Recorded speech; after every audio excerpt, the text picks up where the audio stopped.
programa de hoy, los obispos de Tierra Santa piden que no se justifique la violencia en Gaza bajo el concepto de guerra justa, mientras que la Embajada de Israel en el Vaticano dice que tienen derecho a defenderse. Desde Venezuela, el Papa nombra nuevos obispos para las diócesis más pobladas del país. En Estados Unidos, un panadero apela a la Corte Suprema sentencia por discriminación por negarse a preparar una torta a transgénero para celebrar su nuevo sexo. Desde Kenia, la iglesia acoge a las viudas que serían heredadas de acuerdo a la tradición.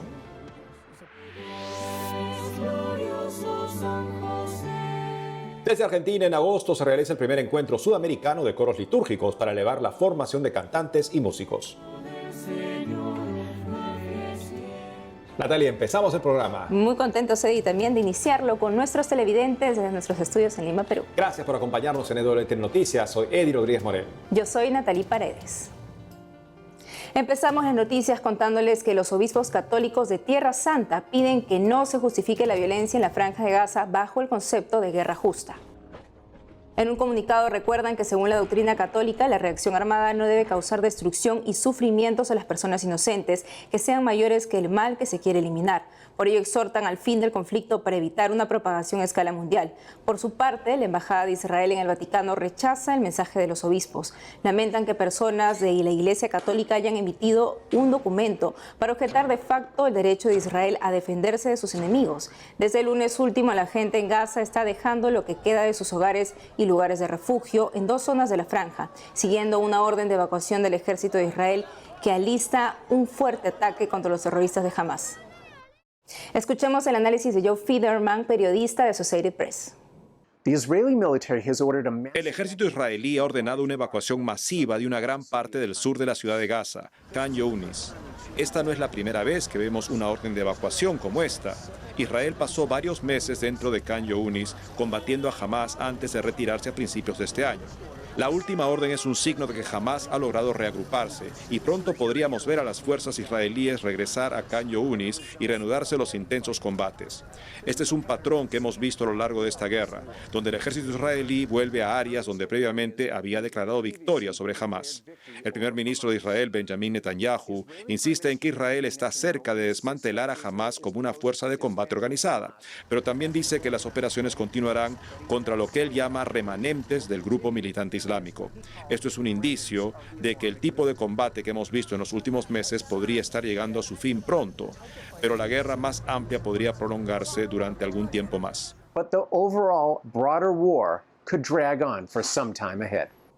En Ucrania aún quedan 8 religiosos bajo el cautiverio ruso por la guerra que lleva más de 2 años. A la fecha hay 1.600 civiles prisioneros de guerra y 20.000 desaparecidos, según la jefa de prensa de Ayuda a la Iglesia Necesitada Internacional en reciente entrevista a EWTN Noticias. El jueves último, gracias a la mediación de la Santa Sede, 10 civiles fueron liberados, entre ellos 2 sacerdotes greco-católicos.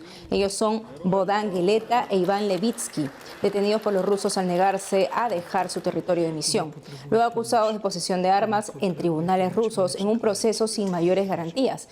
El Papa Francisco agradeció a Dios por esta liberación. Pidió que todos los prisioneros de guerra puedan volver pronto a casa.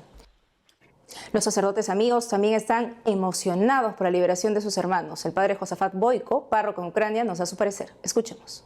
Justo estos días hemos recibido una noticia de parte de nuestro patriarca, del gobierno de la Iglesia y del gobierno de Ucrania sobre liberación de la prisión nuestros ucranianos que fueron presionados por el gobierno, por los rusos hace tiempo. Quiero sobrellenar sobre 2 sacerdotes, Iván Levitsky y Bohdan son 2 sacerdotes ucranianos, pertenecen a la congregación redemptorista y que estaban haciendo servicio sacerdotal en Berdyansk.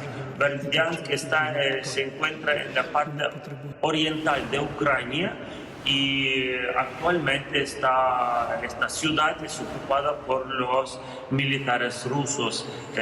Estamos siempre hablando de la guerra en Ucrania, cuando la Rusia intervino en nuestra tierra y está ocupando varios terrenos ucranianos. 28 de junio de este año hemos recibido esa noticia que fueron liberados estos dos sacerdotes. Estos dos sacerdotes fueron prisionados el 16 de noviembre de 2022, actualmente tenemos 2024, y todo este tiempo había un tiempo que nosotros no hemos sabido nada de ellos, y ya con el tiempo hemos recibido algunas noticias que ellos están en prisión y que pasan varias torturas, que les están, justo cuando ellos volvieron, se ve por las caras que son magros, son sin fuerza. Por eso el patriarca, nuestro obispo, toda la iglesia y todos los feligreses que hemos rezado por la liberación de la prisión de estos sacerdotes, estamos muy contentos. Toda la Iglesia Católica está contenta porque dos nuestros hermanos en sacerdocio, Iván y Bogdan, sacerdotes redentoristas, están en la libertad, están con nosotros. Gracias a Dios por todo eso. Y ahora veamos cómo la ideología de género, la corriente de pensamiento que niega la existencia de un sexo biológico, pretende avanzar en el mundo. ¿Qué pasa con un panadero dueño de un negocio en Estados Unidos y luego cómo actúa la iglesia en República Checa? Le contamos. Estados Unidos. Jack Phillips, panadero cristiano de Colorado, se presentó hace unos días ante la Corte Suprema. Está sentenciado por discriminación contra un transgénero por negarse a hacerle una torta para celebrar su nuevo sexo. Durante los últimos 10 años, funcionarios y activistas de Colorado han intentado castigarme por mis creencias religiosas. Incluso han intentado cambiar mis creencias. A través de todo esto, creo firmemente que la libertad de expresión es para todos y nadie debe ser obligado a expresar un mensaje en el que no cree. El hecho data del 2019, pero sus conflictos con el mismo cliente y otro caso similar iniciaron hace 12 años, según Así Prensa. Hoy nos hemos presentado ante el Tribunal Supremo de Colorado para pedir que cese este acoso y que no se obligue a Jack a crear una torta que exprese un mensaje que viola sus creencias. Esperamos que el tribunal haga lo correcto y falle a favor de Jack y de la libertad de expresión para todos. En 2019, al abogado transgénero Otom Escardina demandó sin éxito al panadero Phillips por negarse a hacerle un pastel de cumpleaños de color rosado y glaseado azul. Según el dueño de la pastelería Masterpiece Cake Shop, en realidad el cliente quería celebrar su estado de mujer transgénero.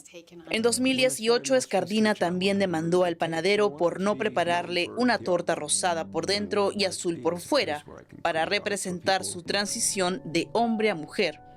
Phillips contrademandó al estado de Colorado, alegando ser perseguido por sus creencias.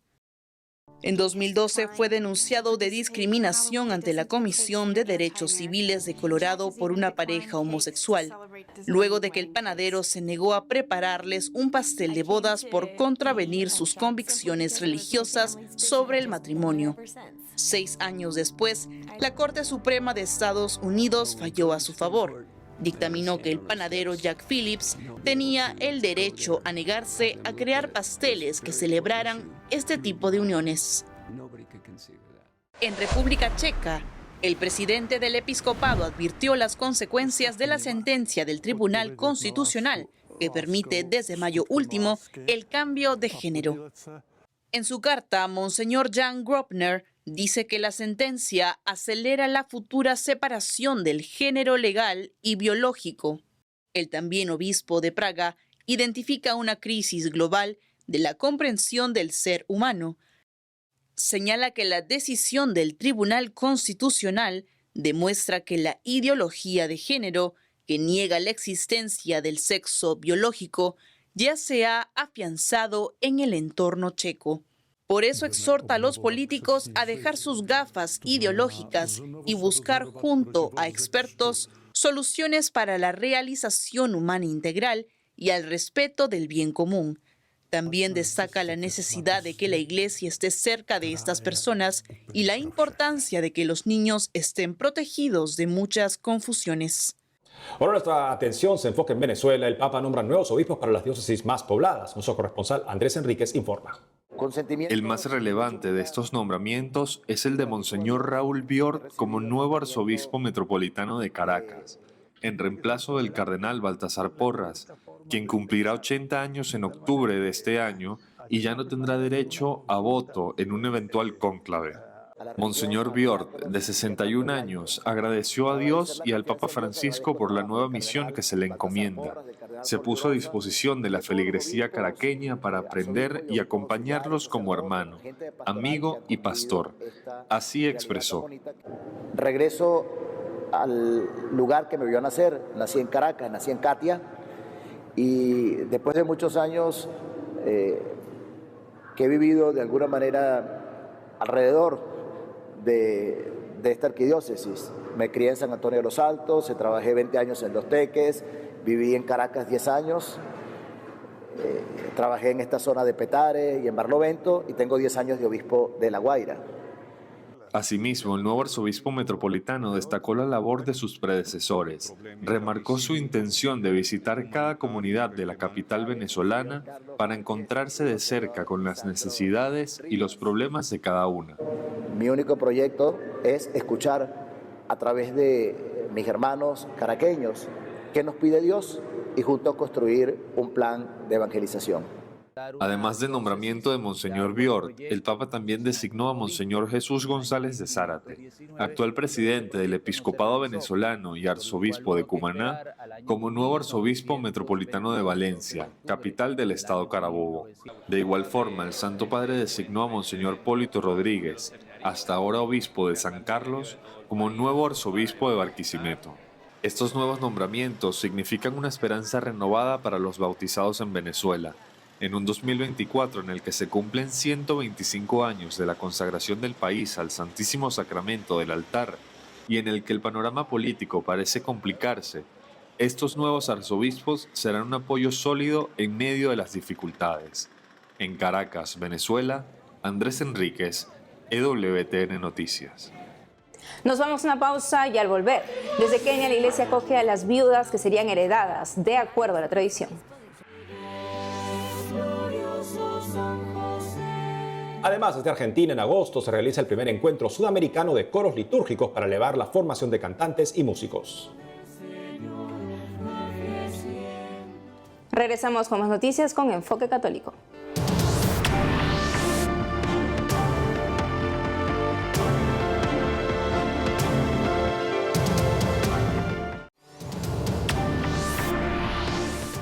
Nuestro corresponsal Con Flynn viajó a África para contarnos sobre la iglesia en Kenia, cómo dialoga con la cultura para llevar el evangelio a un continente donde el catolicismo crece en forma constante. Este será el primero de una serie de episodios que nos mostrarán la fe en Kenia, el auge de las vocaciones, la respuesta de África ante las declaraciones del Papa sobre la comunidad LGTB y la labor de los misioneros que cuidan de los niños abandonados. ¿Cómo enfrenta la iglesia la poligamia en Kenia? Esto y más en la primera entrega. Veamos.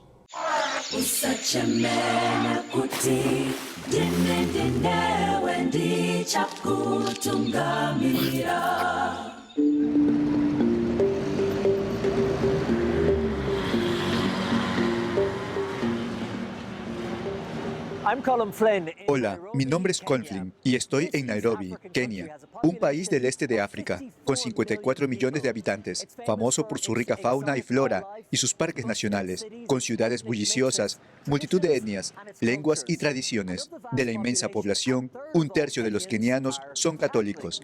La mayor arquidiócesis está aquí, en la capital, Nairobi.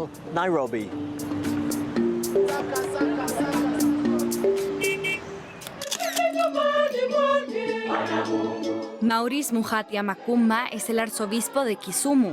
Después de celebrar la misa, habló con EWTN sobre el auge de la iglesia en Kenia. La fe está creciendo muy rápido en África. En Kenia, por ejemplo, tenemos una crisis de vocaciones positivas del sacerdocio. Tenemos más candidatos que lugares donde recibirlos. ¡Wow! ¿Esa es su crisis? Esa es nuestra crisis. Demasiados. Bueno, no demasiados, muchísimos. Hoy en día hay cientos de seminaristas católicos en Kenia formándose para el sacerdocio. El número aumenta cada año, pero la fe en este país se enfrenta a desafíos, no solo por influencias externas, sino también por la propia cultura y tradiciones. La poligamia es un serio desafío al sacramento del matrimonio y puede ser un obstáculo en la predicación del Evangelio. ¿Se practica la poligamia aquí? Hasta cierto punto sí. ¿En su familia? En mi familia sí. Sí, mi padre era polígamo. Su padre, ¿cuántas esposas tuvo? 2. ¿Y usted es hijo de la primera esposa o de la segunda? De la primera esposa, así es. La poligamia está profundamente arraigada en la cultura keniana y cumple diversas funciones sociales, económicas y culturales. A menudo significa riqueza y estatus social, permitiendo a los hombres crear amplias redes familiares que aporten apoyo económico y mano de obra a la familia. Otra influencia en esta práctica es la elevada tasa de mortalidad infantil en muchas partes de África, por lo que tener más hijos asegura el linaje. Sin embargo, las influencias modernas y las reformas legales están desafiando esta práctica, impulsando la igualdad de género y cuestionando su relevancia en África. La Iglesia Católica se opone a ella.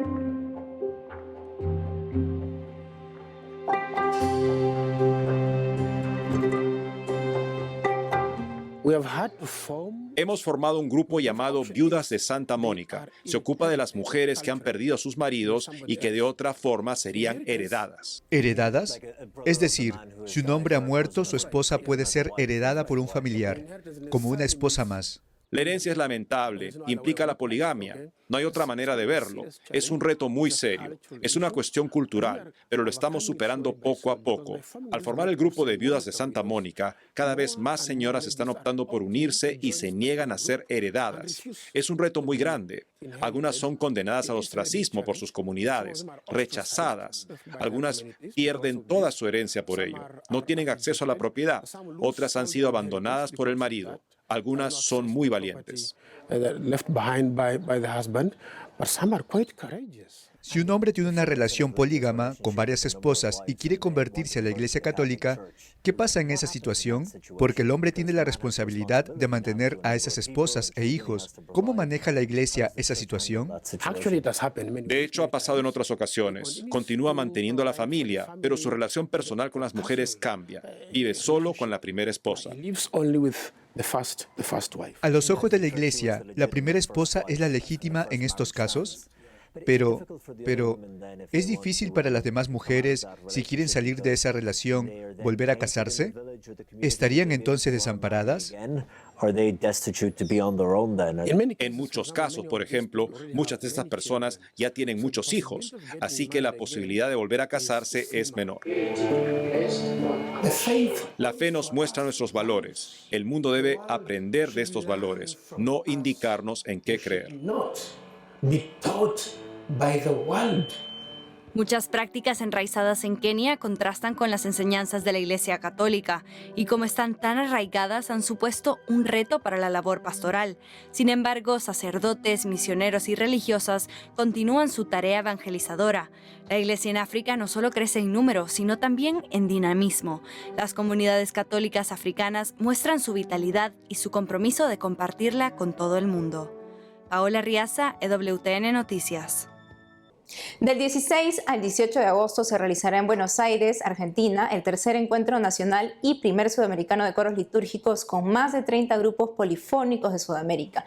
En este encuentro participará Monseñor Marco Frisina, director del coro de la Diócesis de Roma. Estamos en conexión con el Padre Esteban Saki, asesor litúrgico y espiritual del grupo Música Litúrgica de Buenos Aires, quienes están organizando también este gran encuentro. Padre Esteban Saki, un gusto tenerlo nuevamente en el noticiero. Cuéntenos cuál es el objetivo de este encuentro.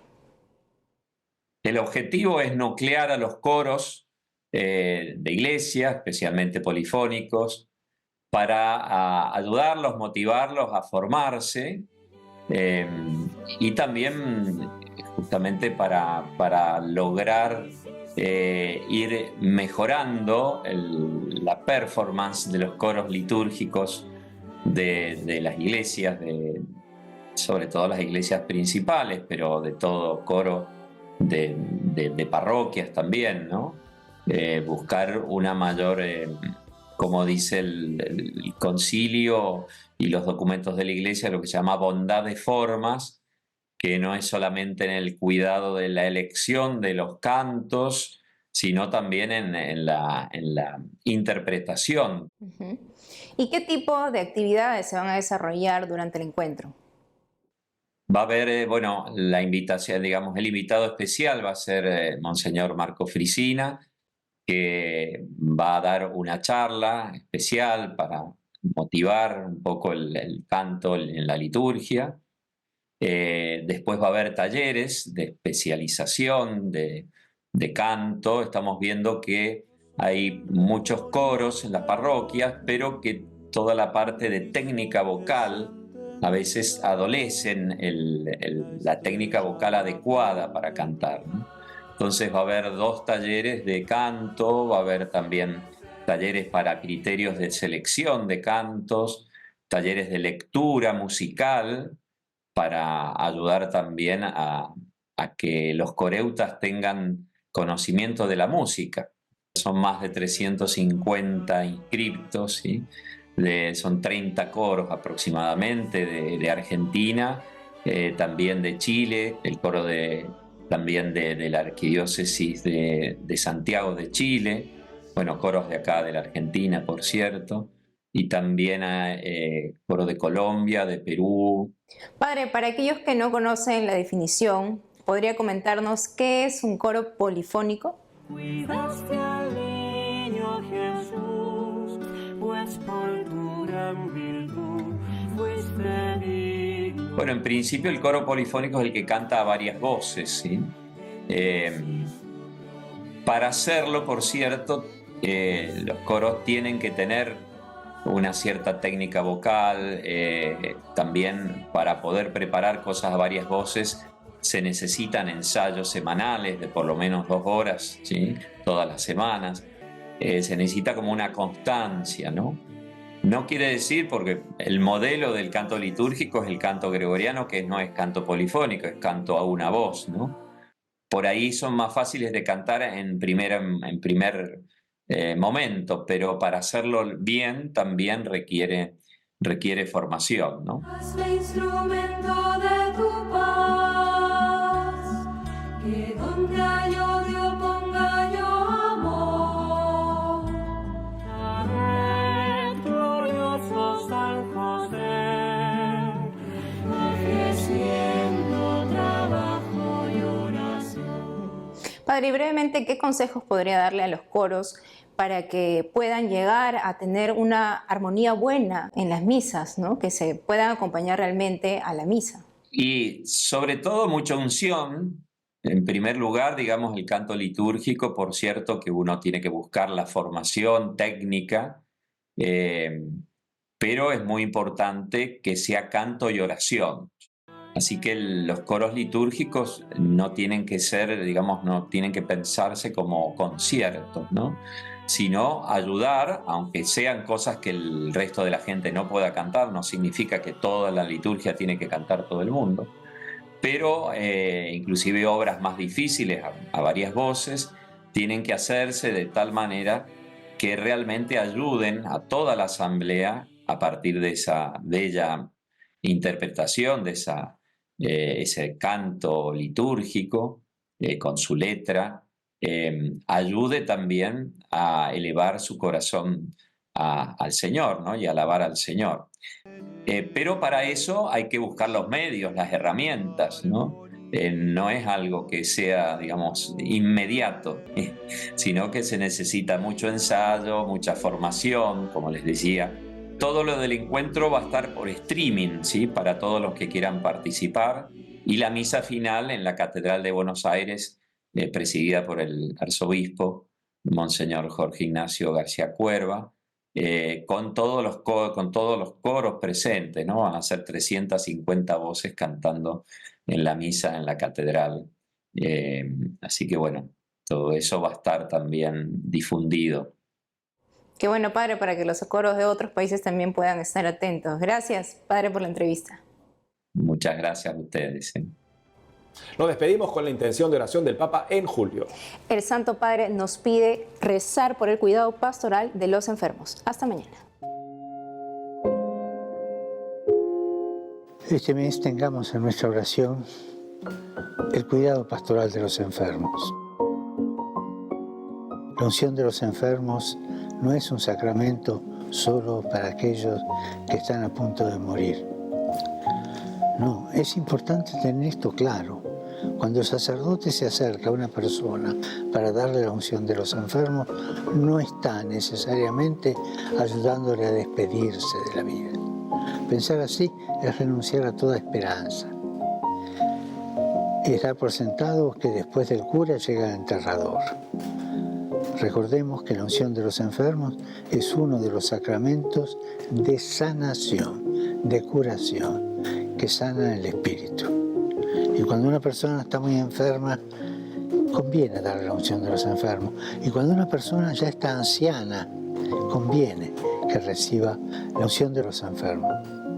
Oremos para que el sacramento de la unción de los enfermos dé a las personas que lo reciben y a sus seres queridos la fuerza del Señor y se convierta cada vez más para todos en un signo visible de compasión y de esperanza.